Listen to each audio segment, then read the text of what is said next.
My values have not changed, and I'm going to discuss every one of at least every point that you've made. But in particular, let's talk about fracking because we're here in Pennsylvania. I made that very clear in 2020. I will not ban fracking.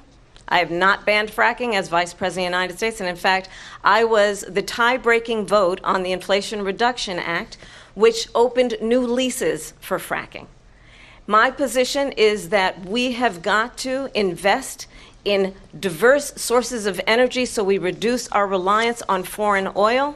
We have had the largest increase in domestic oil production in history because of an approach that recognizes that we cannot over-rely on foreign oil.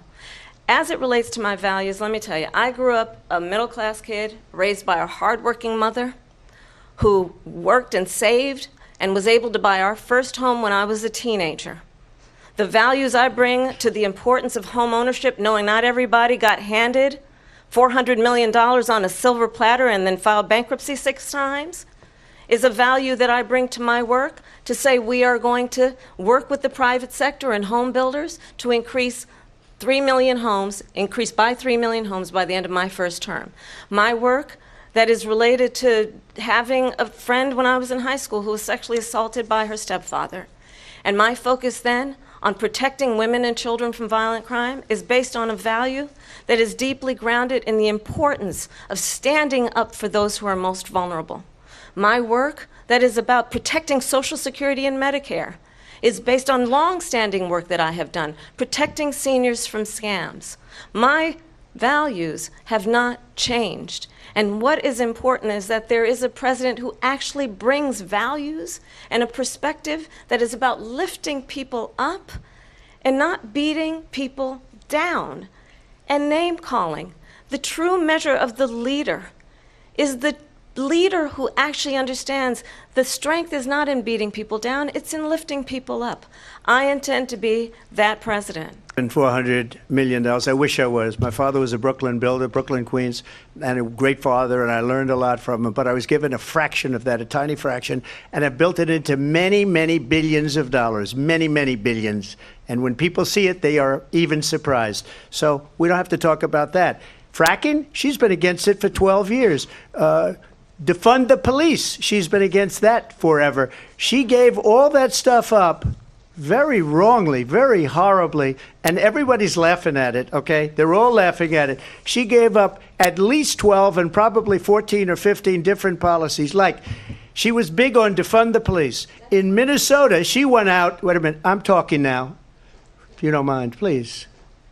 Does that sound familiar? She went out in Minnesota and wanted to let criminals that killed people, that burned down Minneapolis, she went out and raised money to get them out of jail. She did things that nobody would ever think of. Now she wants to do transgender operations on illegal aliens that are in prison. This is a radical left liberal that would do this. She wants to confiscate your guns, and she will never allow fracking in Pennsylvania. If she won the election, fracking in Pennsylvania will end on day one. Just to finish, one thing so important in my opinion. So I got the oil business going like nobody has ever done before. When they took over, they got rid of it, started getting rid of it, and the prices were going up the roof. They immediately let these guys go to where they were. I would have been 5 times, 4 times, 5 times higher, because you're talking about 3.5 years ago. They got it up to where I was because they had no choice, because the prices of energy were quadrupling and doubling. You saw what happened to gasoline. So they said, let's go back to Trump. But if she won the election, the day after that election, they'll go back to destroying our country, and oil will be dead, fossil fuel will be dead, we'll go back to windmills, and we'll go back to solar, where they need a whole desert to get some energy to come out of it. You ever see a solar plant? By the way, I'm a big fan of solar. But they just said a thing that isn't covered. Peacefully and patriotically, I said during my speech, not later on. Peacefully and patriotically.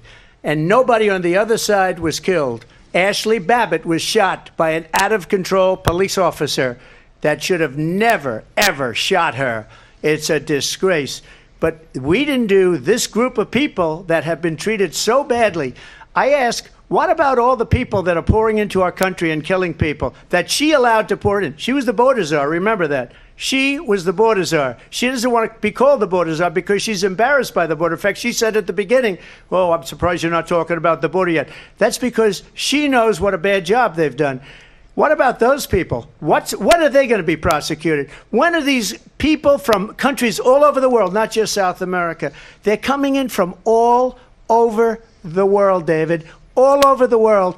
And crime rates are down all over the world because of be prosecuted. When are the people that burned down Minneapolis going to be prosecuted? Or in Seattle? They went into Seattle. They took over a big percentage of the city of Seattle.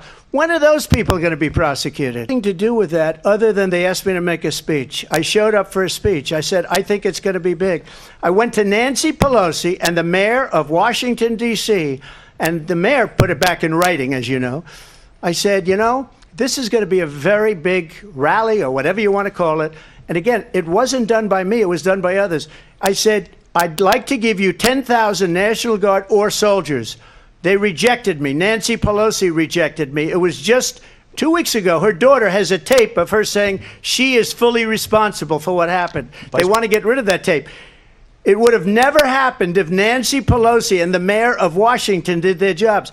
I wasn't responsible for security. Nancy Pelosi was responsible. She did. I was at the Capitol on January 6th. I was the vice president-elect. I was also an acting senator. I was there.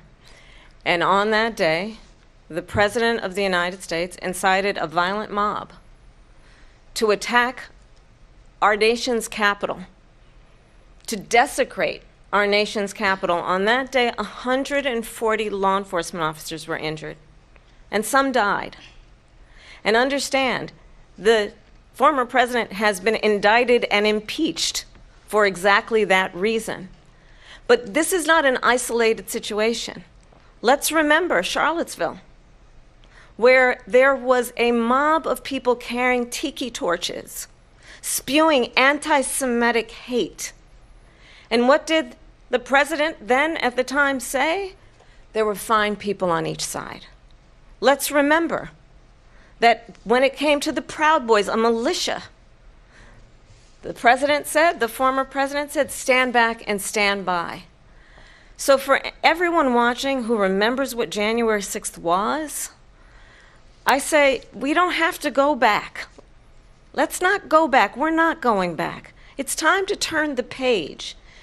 And if that was a bridge too far for you, well, there is a place in our campaign for you to stand for country, to stand for our democracy, to stand for rule of law, and to end the chaos, and to end the approach that is about attacking the foundations of our democracy because you don't like the outcome. And be clear on that point.